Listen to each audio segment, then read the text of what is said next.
Eric Eversole, and I'm the president of Hiring Our Heroes. And I want to welcome you to another important session that Hiring Our Heroes is bringing you on the things that you need to know as you transition out of the military, and how do we best, we as an organization, best prepare you and your family for that important transition. Over the course of this year, because of COVID, we've covered a lot of important topics virtually. We've covered things like LinkedIn training and resume training, and how do you conduct the job search, and how do you think about health and well-being. And today's topic, in my view, is one of the single most important things that service members and their families need to think about, and that's their benefits. The military, because of your service, you and your family are entitled to some incredible benefits that oftentimes, as you're transitioning, you don't really think about. You don't think about what you need to do to help protect those benefits, and more. So just turn it down just a little bit. Think about those benefits from a long-term perspective, and how they could really help your family both in the near term and the long term. In the civilian sector, we usually have this thing called open season, of course, where we think about our benefits, or we have what they call a life event when you either get married or you have a child, and you can change your benefits there. In the military, that life event is, in fact, your transition. It's a significant life event. It's one where there are benefits that you need to think about. And as you think about your life event in the military, just know that you will continue to have life events in the civilian sector, where, again, you need to revisit your benefits. Let me start out by talking and actually thanking the sponsor of today's segment on benefits, and that's FedPoint. FedPoint's an organization, a great organization that is working for the federal long-term insurance program, and making sure that service members have those benefits. We have a great panel today that's going to talk about those important benefits, some lessons learned in their own personal journey from the military to the civilian sector. And let me start by introducing a good friend of mine, a military, someone who spent 30 years in both active and guard time, reserve time in the Army, which is the Navy guys, that he was in the Army, but someone who's been a real passionate advocate for our service members and their families, and that's Hunt Kerrigan, who's a military outreach advisor for the federal long-term care insurance program. Hunt, let me turn it over to you.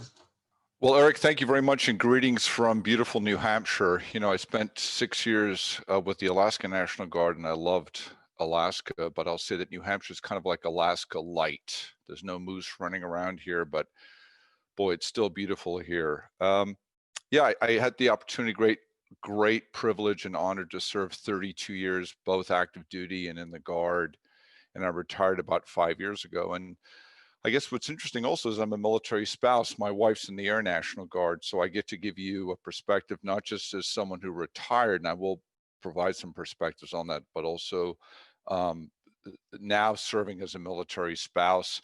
And we have two little boys, an 8-year-old and an 11-year-old, so our life is very full.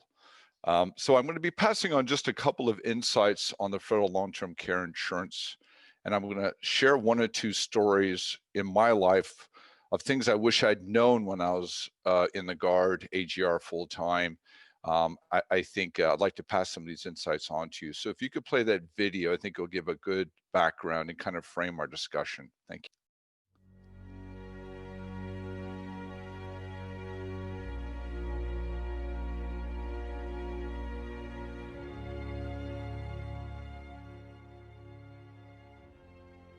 The vast majority of soldiers do not even think about this until they get out, unfortunately. You know, while you're still in, a lot of times you're in the best shape of your life.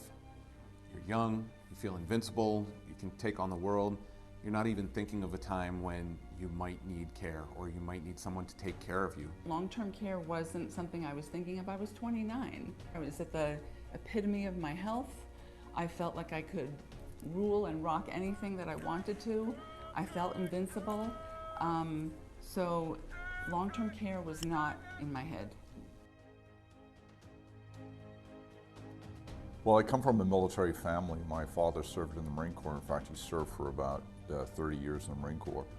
And I grew up understanding the importance of serving God, freedom, and country, and he instilled that in us. Looking back on my retirement, there's a lot of great lessons learned I had. And I'd like to share that with men and women who are considering leaving the military, whether you're retiring or whether you're just going to be separating.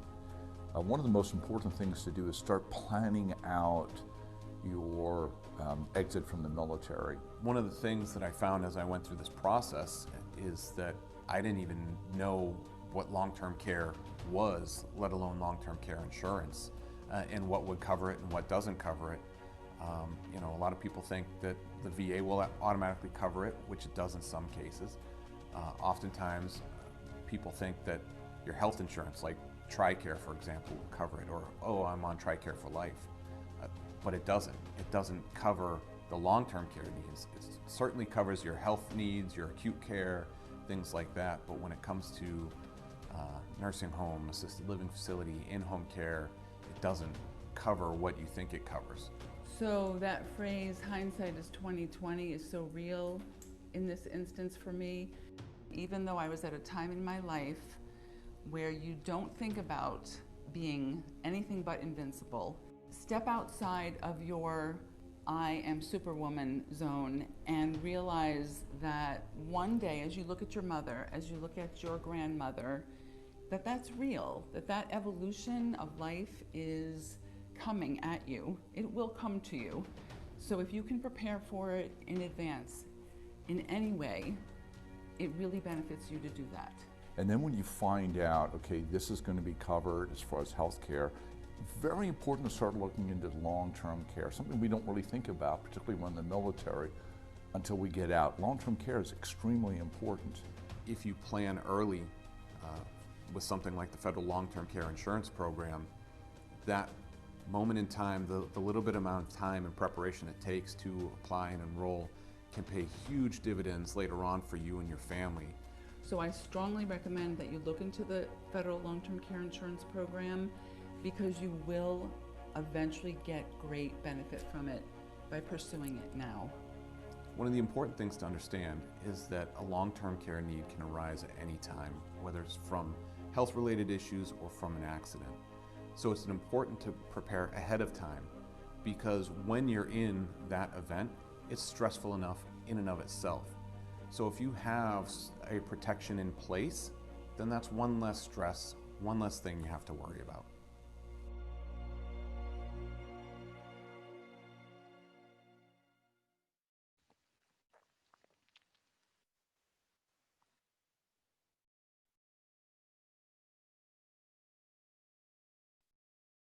Well, great. Thank you so much for showing that video. I really appreciate it. Just share a couple more insights briefly.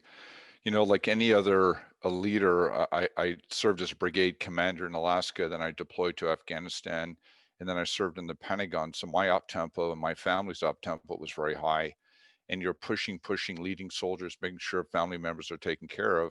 And then you retire. And one of the points I really want to make is preparing for retirement. And I'll provide some insights a little bit later. And one of them is long-term care insurance. I did not know about this benefit. If I had known about this benefit, I would have had my mother-in-law apply for the program 10 years ago. So in a classic example now, my wife and I are thinking, how are we going to care with honor and dignity for my mother-in-law, and the expense and all the nuances involved in that. So one of the kind of missions I'm on is to tell people, particularly those who are currently serving in the Guard, in the reserves, and on active duty, that long-term care insurance is something you really want to think about, because it will become incredibly important. The majority of times will become incredibly important later on in your life. So that's kind of what I wanted to share, and I'd like to introduce you briefly to Lisa, who is a military spouse also, and we work together here at FedPoint. Lisa. Thank you so much. Good afternoon. Again, thank you so much, Hunt, for having me here today. It's a pleasure to be here with all of you. And, you know, I have the privilege and honor of working here at FedPoint, and my job is to really work with my colleagues to educate the federal population, military population, civilian population, all federal employees about the federal long-term care insurance program, because as Hunt indicated earlier, a lot of people don't seem to know about the program, or they have a misunderstanding about what long-term care really is. So our mission is really to get out there and provide education and awareness. We work very closely with agency benefit officers and HR specialists to, you know, we work with them for their pre-retirement seminars, and we just try to provide education and awareness so that people understand the benefit, they understand who is eligible to apply. A lot of people don't realize that qualified relatives can apply even if you don't apply. A lot of people don't understand that it is a medically underwritten program, so obviously you have to be in relatively good health. But really, it's a privilege and honor to work here, and it's a joy to really help people understand the importance of the program. I lost my mom last year. Had she had a long-term care policy, it would have been fabulous, but she did not, and she wouldn't have qualified, obviously, at her age. So I'm going to turn that back over to Eric, and thank you so much for having me. Well, thank you, Lisa, and thank you, Hunt, for that introduction and for obviously your work in this very important benefit for service members and their families. I'm now going to turn it over to very quickly someone who works for the Department of Defense and the Military OneSource program, which is a vital program to service members and their family members, whether you're on active duty or Guard or Reserve, to help understand what resources and benefits are out there. Erica Slayton is an associate director with the Military OneSource program, and we're really honored to have her with us today. Erica, let me turn it over to you. Yeah, thank you so much. It is indeed a pleasure, and thank you for the opportunity to present and to share about all the different resources that are available through Military OneSource. I do want to just share a little bit about our office. Our office is Military Community Support Programs, which is an office within Military Community and Family Policy within the Office of the Secretary of Defense. My particular office oversees 3 quality of life programs. The first is the Spouse Education and Career Opportunities Program, or SECO program, that supports military spouses in their career pursuits. The second is the Military and Family Life Counseling Program that works through 2,400 counselors worldwide to provide non-medical counseling services. And then lastly, Military OneSource, which I oversee as a program manager. I have worked for the federal government for more than 12 years in various family readiness and communication roles, first starting with the Marine Corps, then Marine Forces Reserve, the National Guard Bureau, to my current position in organization, moving to the Office of the Secretary of Defense. I am also the spouse of a retired Marine who's my high school sweetheart. So I have a very personal connection to military life and all things transition in the military world. It's also really a pleasure to be in a position as the Military OneSource program manager, because I have the opportunity to shape the same program that supported me as a military spouse. And while we're talking about Military OneSource, we're going to move to the next slide here. I want to tell you just a little bit about Military OneSource.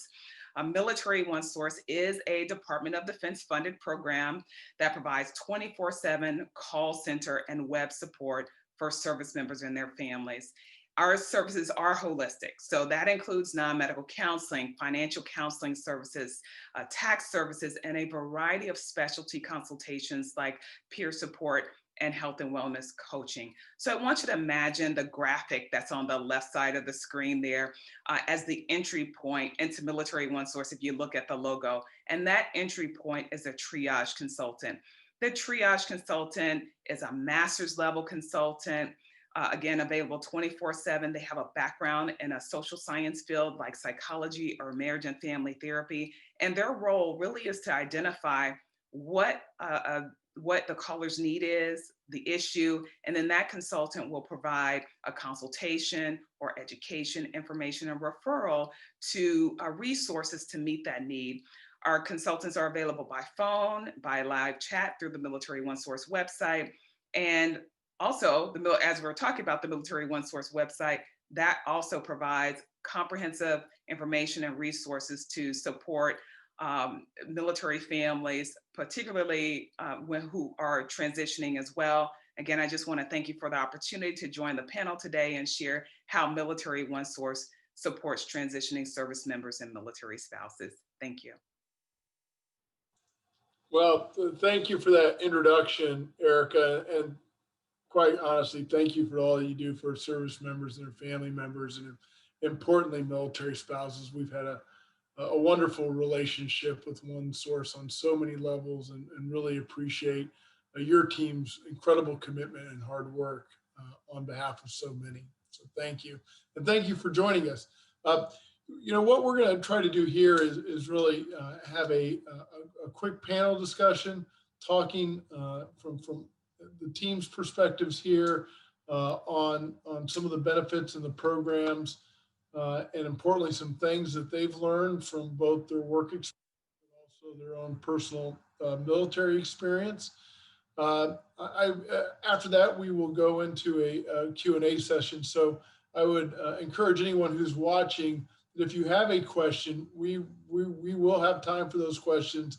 Please enter those into the Q&A function.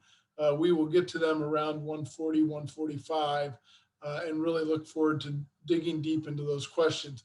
But let me start with Hunt and really follow up on a couple of points that Hunt made about transition and how tough it is.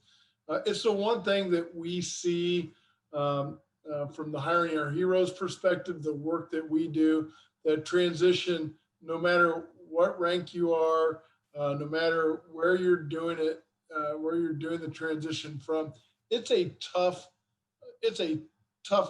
process for so many service members. And it's a foreign process to so many service members.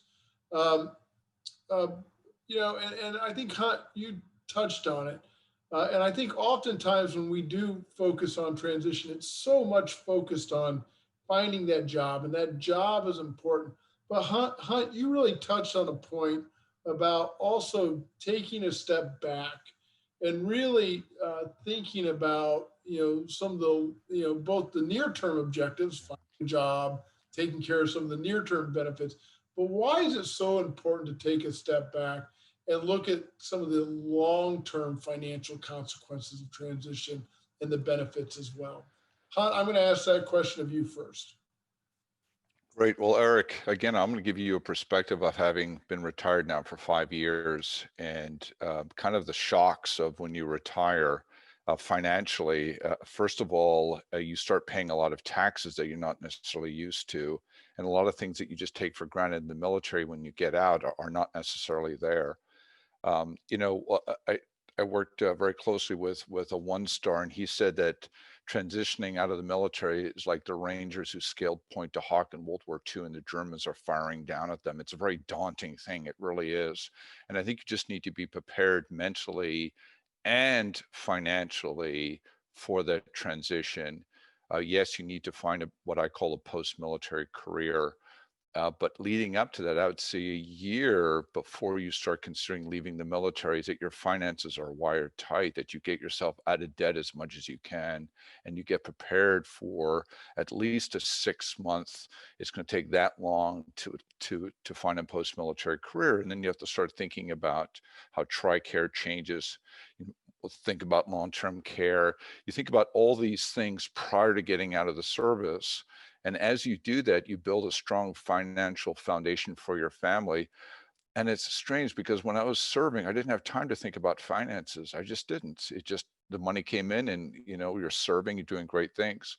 But when you retire, that foundation is critically important, especially if you have children and you're trying to put them through school. So the more you can prepare and look at these things closely and find mentors who have gotten out of the service who can give you good insights, and for example, find states that you can move to that offer relief, for example, property taxes. I mean, there's just so many things you need to think of. Like in New Hampshire, property taxes are extremely high here. And so you might want to think about all these things when you retire. And again, think about, prepare for TRICARE health changes, healthcare, long-term care, and all these things. Just be prepared as you transition out, because it's not just about finding that next career. It's about actually making sure you've got that foundation. Where are you going to live? And having that really strong foundation as you then start looking for a post-military career. Thanks, Hunt. And actually, just as a follow-on, and part of it is I'm a recovering lawyer, so I can't help but ask the follow-on question. Um, you know, if you were to have a couple of action items, you transitioned 5 years ago, are there a couple of things, even beyond the benefits and the financial part, what are 4 or 5 things that people really need to get ready? They make that transition? What would you tell them? I talk to those who are leaving the service all the time, particularly those who are retiring. And I would say if you're retiring after 20, 30 years in the service, there's 3 things you absolutely have to have. And this was advice given to me by the Chief of Staff of the Maine National Guard years ago, a colonel who had retired ahead of me. He was kind of a scout, and I'd learned a lot from him. Number 1, make sure you've got your medical paperwork squared away. When I retired after 32 years after a tour in Afghanistan and Iraq, I had like 3 telephone book size of medical paperwork, but I got it together. And just before I retired, I had it all together in the Pentagon.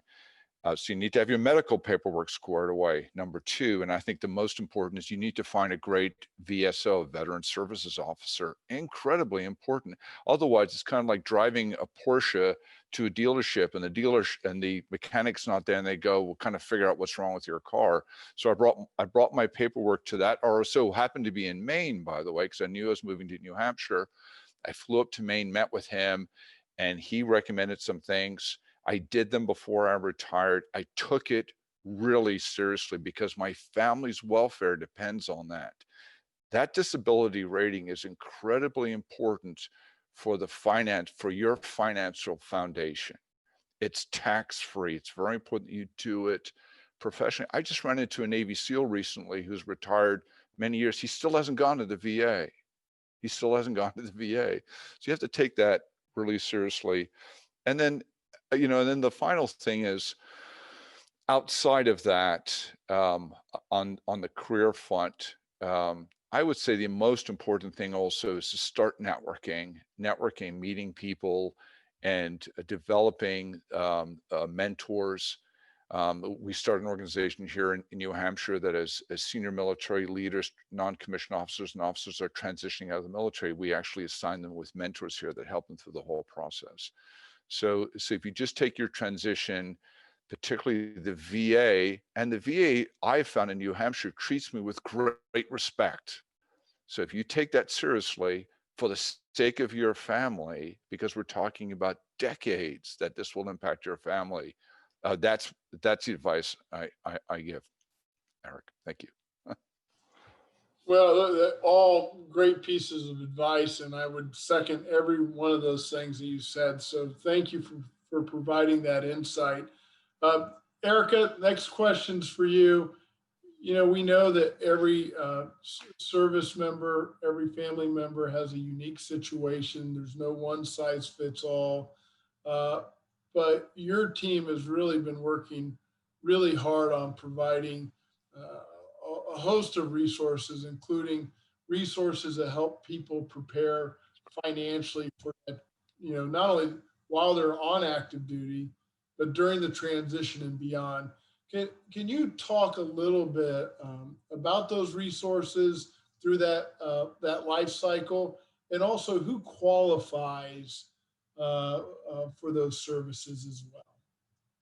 Absolutely. If I could just share, I love all of the points that Hunt made, because my military member, Marine, one day just says, "Hey, I'm going to drop my retirement papers," and I was like, "What? Are you kidding me?" So it was very much a shock to me, and I wasn't quite prepared for the shock, but I wish that at that time I had really thought through all of those pieces. And one of the ways that we, through Military OneSource, help service members navigate through those pieces is through many of our specialty consultations and some of our services that I'll cover. But in terms of eligibility, Military OneSource is there from the moment that service member, family members enter service through their military career and up to 365 days post-separation or retirement. So all active duty, National Guard and Reserve, regardless of activation status, their immediate families and survivors. And we work very, very closely with the Transition Assistance Program to ensure that those transitioning service members know about Military OneSource and all of the benefits that are available to them, still available to them up to that 1 year post-separation or retirement, because there's a lot going on through that year.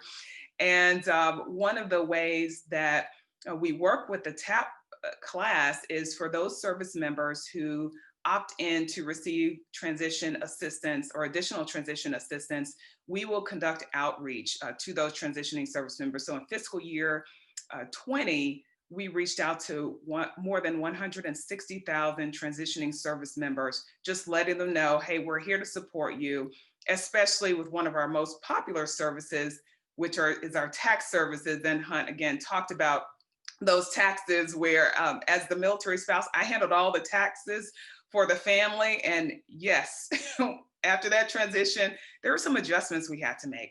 So through Military OneSource, our tax program is called MilTax, and it is really two-pronged.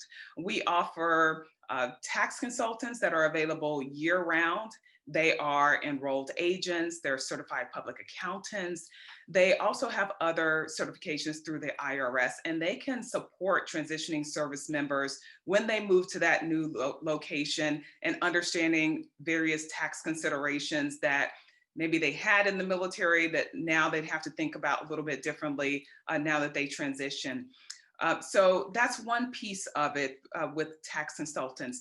The second part of MilTax is that we offer the filing of a federal and up to three state tax returns for free through the Military OneSource website, and service members and families file more than 200,000 federal and state tax returns through Military OneSource every year.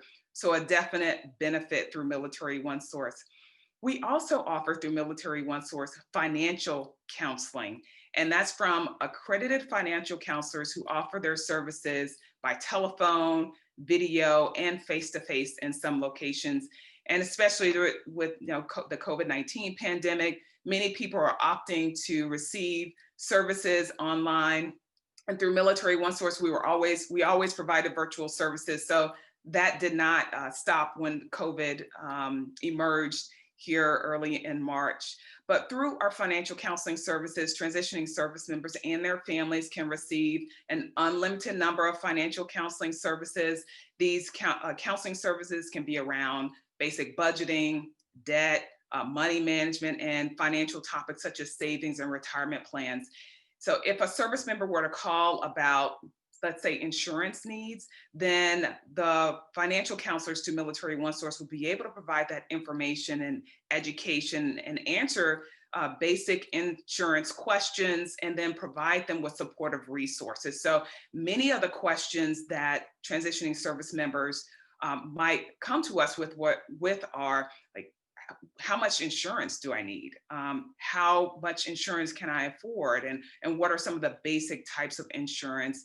And again, through that process, our counselors will provide that information and education. They can't make any recommendations regarding specific benefits or policies, but what they will do is provide various financial options so that transitioning service member, the military family, can make decisions based on the needs of their families. So the other thing we offer through Military OneSource is what we call our Transitioning Veterans Specialty Consultation. And what I love about this consultation is it complements what service members are getting through the TAP program. But it's more of a one-on-one personalized support. So that transitioning veterans consultant through Military OneSource has military experience. And that's what's, again, great about this service, in that, again, they've been there, they're they've served in the boots, so to speak, and can really support that transitioning service member with regard to benefits, including healthcare, dental, vision, life insurance, all of those things that transitioning service member needs to think about when they transition to civilian life. And we cannot forget military spouses, right? So for military spouses, because as the service member is transitioning, the spouse is transitioning as well. And so through Military OneSource, we offer the Spouse Education and Career Opportunities Program, and that program offers what we call MyStep, which is the military spouse transition program. And it offers, lots of resources and tools to support military spouses through their transition journey. There are 3 different transition type of modules, so to speak. One is stepping in, stepping through, and then stepping beyond. And that stepping beyond really is the piece that supports those transitioning military spouses. There are video vignettes that accompany various resources on the www.myseco.militaryonesource.mil. And it includes right now 32 videos, 41 corresponding fact sheets, just to support that military spouse and answering the question, okay, what is the resource I need to know about? Why does it matter to me as a military spouse? And where do I go for more information? So there are a ton of resources that are available to our transitioning service members and military spouses through Military OneSource, not to mention the support that's available at the local installation. Well, thank you, Erica, for that. And I can't believe your Marine Corps spouse gave you so little notice. I mean, that's really shocking to me that a Marine would do that. But that's what's great about that, and we talked about this before we started the panel, was this idea of being flexible and taking this in stride and really thinking about this from a holistic perspective. And I think Hunt made some great points about thinking about these benefits comprehensively. Lisa, I want to talk to you, really turn this next question over to you.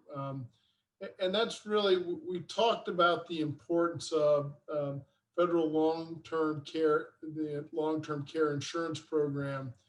Can you talk a little bit about the eligibility related to that benefit?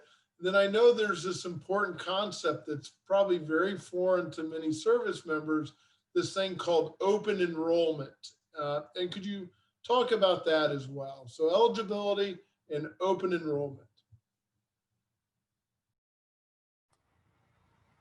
Absolutely. Happy to do that, Eric. First of all, this is a voluntary benefit. The federal long-term care insurance program, you can apply for this coverage at any time. It's not an open season benefit. And some people think it's just during open season. So really, you can apply at any time. It's not just during the open season. And really, we have eligibility is federal and US postal employees. As long as they're eligible for the FEHBP, they don't necessarily have to have the FEHBP, but as long as they're eligible, then they can qualify. They're qualified eligibles. And then, of course, retirees. So federal and US postal annuitants can also apply.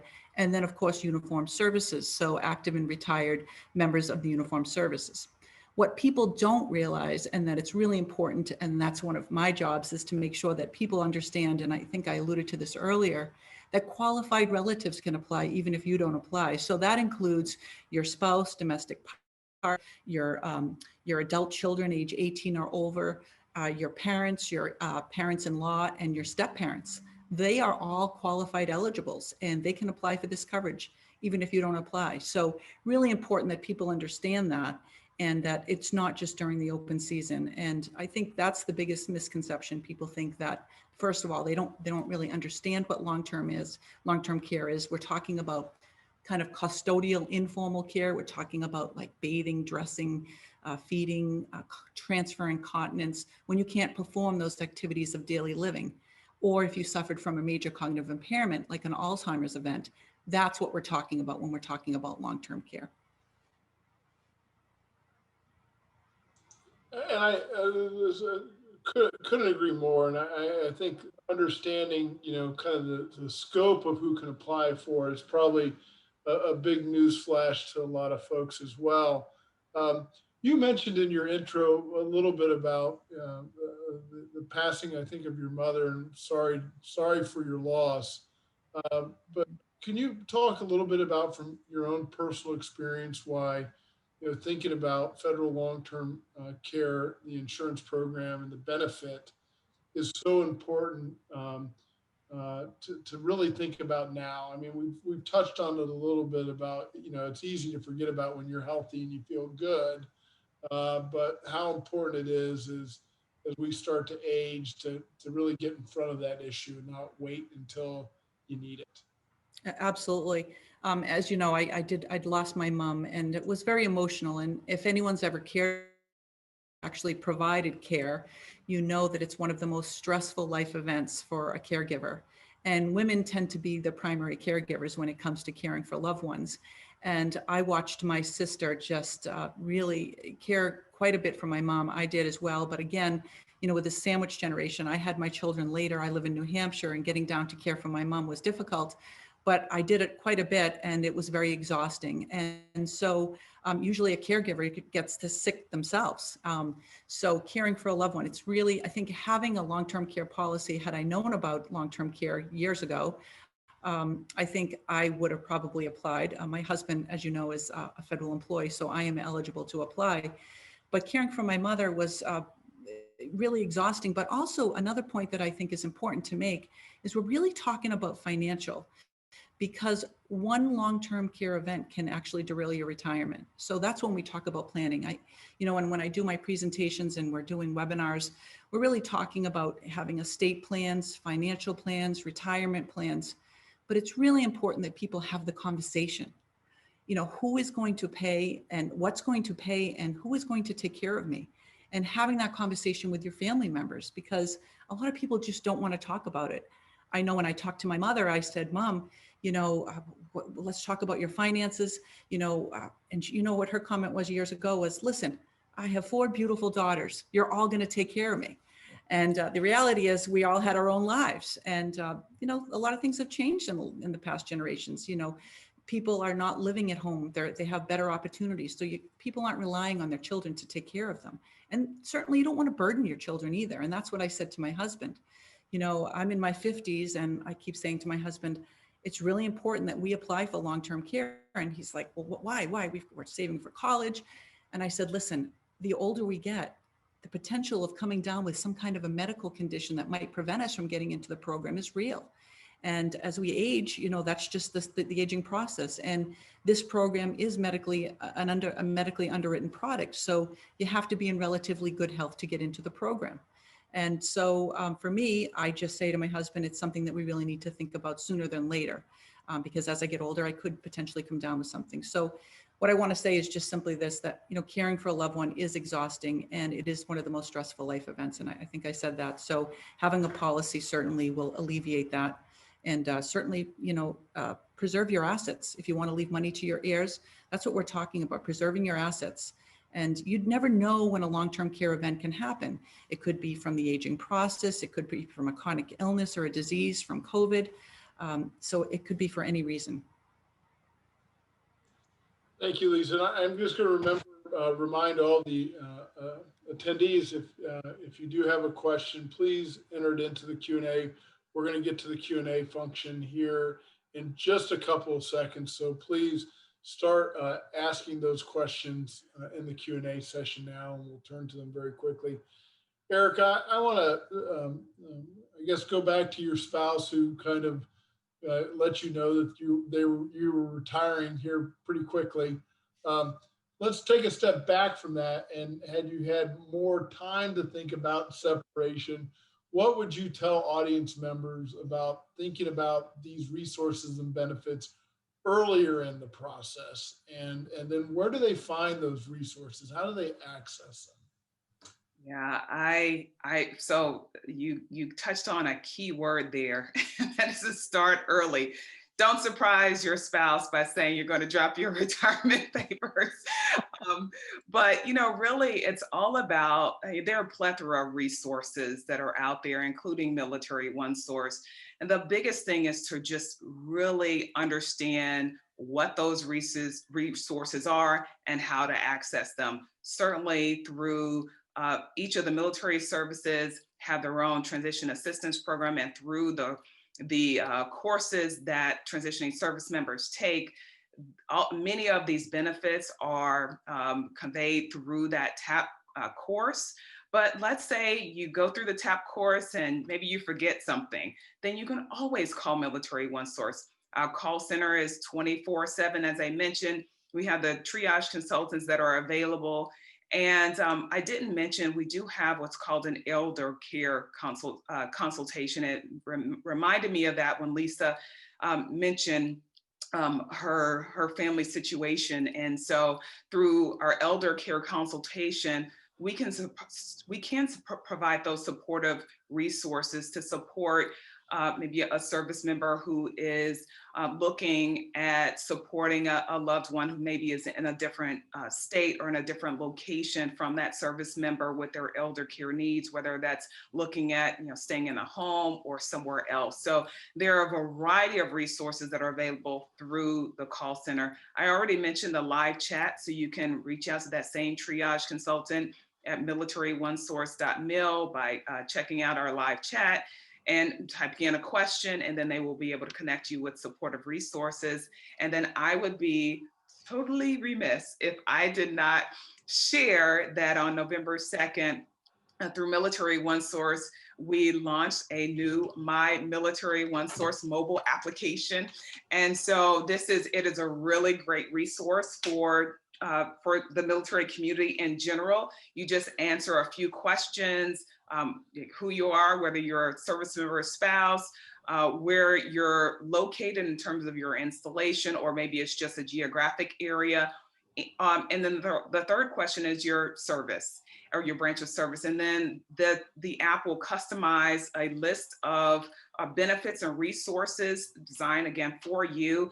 And through one of our Mil Life Guides, which is our Mil Life Guides, these are must-know information for our military community.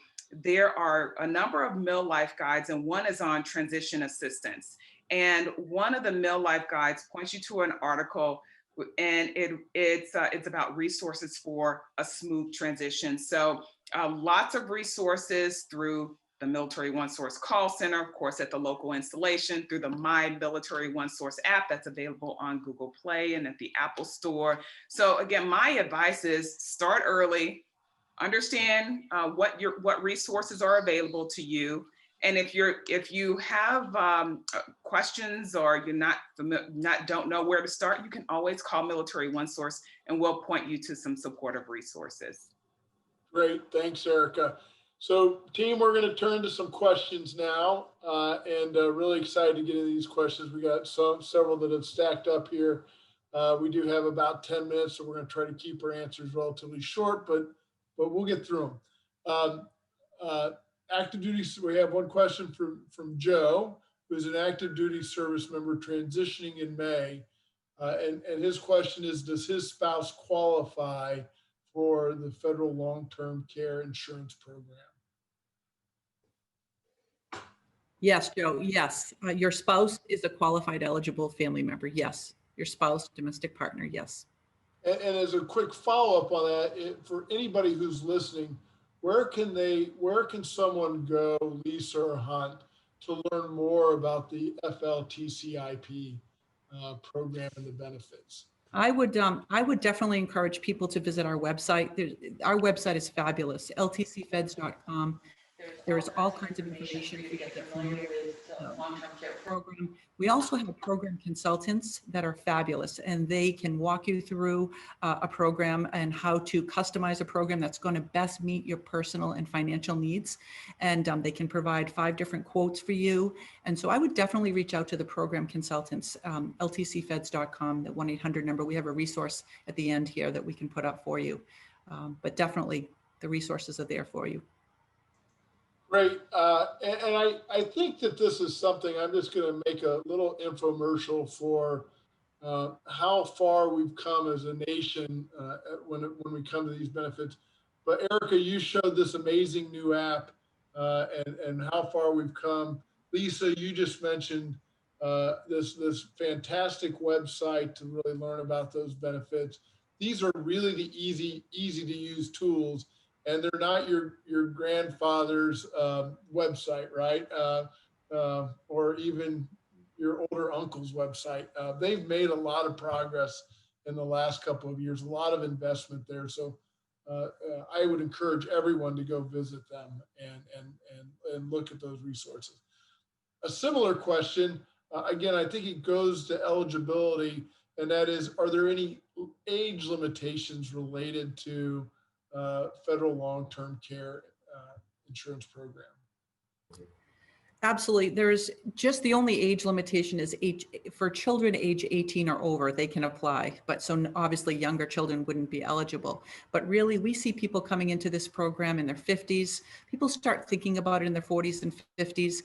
But we even have people come in their 60s and 70s applying for this coverage. So don't ever think it's too late. If you think you missed the boat, you really didn't. I think definitely look at the program.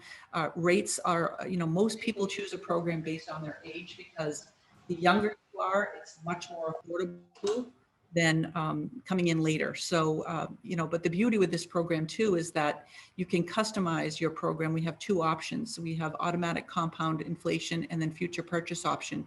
And those that take the future purchase option generally are a little bit older, like maybe in their 60s. So the beauty is that you have choices with this program, and that's what's so nice. Great. It's really, really helpful. And here's the great news. We're getting lots of eligibility questions, which we've gotten people to think about it and talk about it, do so early. And I think I know the answer to this because I've been listening, is the military, this is for you, Erica, is Military One Source available to veterans who retired in February 2020? Absolutely. I assume you got that one right. Yes. When if you retire or separate from the military, whatever that date is, you are still eligible for Military One Source 1 year after that date. Great. So 1 year. So, but don't wait. You don't want to procrastinate on this. Don't wait. But let's say you're beyond the 1 year window. If you call Military One Source, we won't say, hey, sorry, you're not eligible for a service. But what we will do is we'll provide a referral to, maybe it's a resource that's available in the local community to support you, or maybe to another helping agency. So all is not lost if you contact Military One Source beyond that eligibility window. Great. Thank you, Erica. Another eligibility question for Lisa or Hunt. So another good question here. And this is, I think this is less about eligibility. Let me take that back. And more about strategy and thinking about it. Do you have a recommendation as to when you would enroll for the program? I mean, what are the thought processes that you would think about as to when is the time right for you to enroll in this program? What factors would you consider? I can handle that. I would say what's really important, again, is the planning of. I have found that most people in the military are thinking about long-term care when they're kind of close to the end of their career and they're thinking about life after the military. And there's that year or so that you're suddenly not thinking about operations, and you're not thinking about, am I going to deploy, or how my soldiers or airmen or sailors are doing. And then you start thinking about life after the military. And that's why spouses just play such a critical role, because they have a tendency of thinking really deep battle, not tomorrow, but like 5 years down the road. So although people think about it towards the end of the career, then, I mean, clearly the earlier you do it is better. So I would say that we find that most individuals are thinking about this towards the end of their career. And the key is to do it, if you want to get your in-laws in it and others, to do it while you're still serving. So that's what we have found. But if you can do it earlier, that's great. And I just want to do a quick plug for Military One Source. That's a great organization. I remember when I was active duty, I loved it. So it's just a great resource out there. We have, compared to years ago, as you said, Eric, when I first joined the Army in 1983, there was no support. You just joined the Army, you know.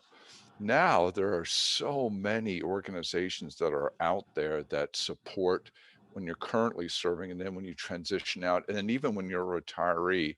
So the key thing is to recognize what they are, where they are, and then plug into them, and then really utilize it. So I think we're Great, actually all thanks. in a very good position. Yeah, thank you, Hunt, for that. We're getting close to the end. I have kind of a one last question, but it's part one and part two. Again, it gets to eligibility. I do have a couple of questions that are in the Q&A, and I will just say for the folks who ask those questions, they're more specific about cost and things like that. We'll get you those answers. We'll turn those over to our friends Lisa and Hunt and their team to get you more specific answers, because it's really going to depend on a lot of factors and circumstances. So we'll work on those answers. But I do have a couple of eligibility questions that I do want to ask. And what types of dependents, and I think you mentioned this, Lisa, what kind of dependents qualify for the benefit? Can it be purchased? Any dependent is eligible. And then are there any pre-existing health conditions that may disqualify someone from applying? Yes, Eric.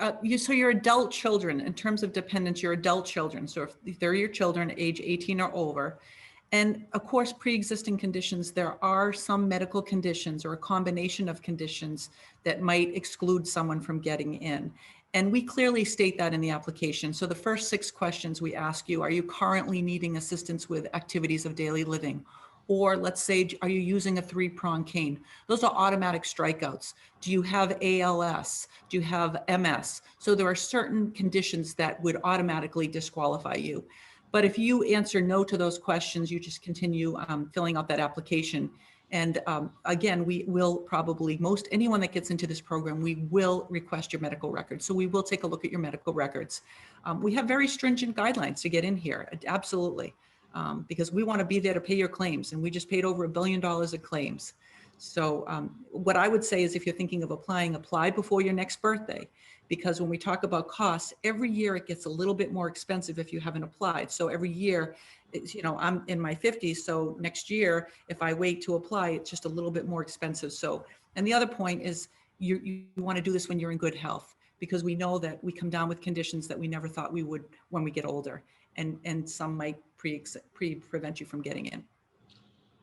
Well, Lisa, thank you for that guidance. We're going to flash up here in a second some websites that I would encourage everyone to go look at.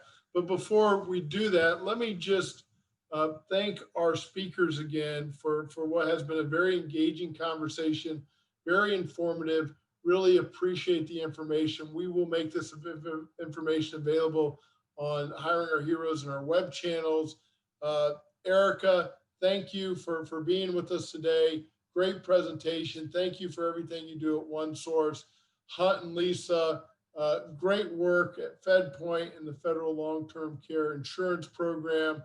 And last, let me just thank the sponsor of today's program that allow us to bring information like today's programming to a broad military audience, and that's FedPoint. We're really appreciative of the support and the sponsorship, the ability to bring out this information to so many across the military community. And thanks for all those who have tuned in today and will tune in the future. We want to be there for you both in the near term and the long term. And in the meantime, I hope everyone has a wonderful holiday season. Be well and take care of yourselves. And we look forward to further follow-on discussion on these very important benefit topics. Take care and see you soon.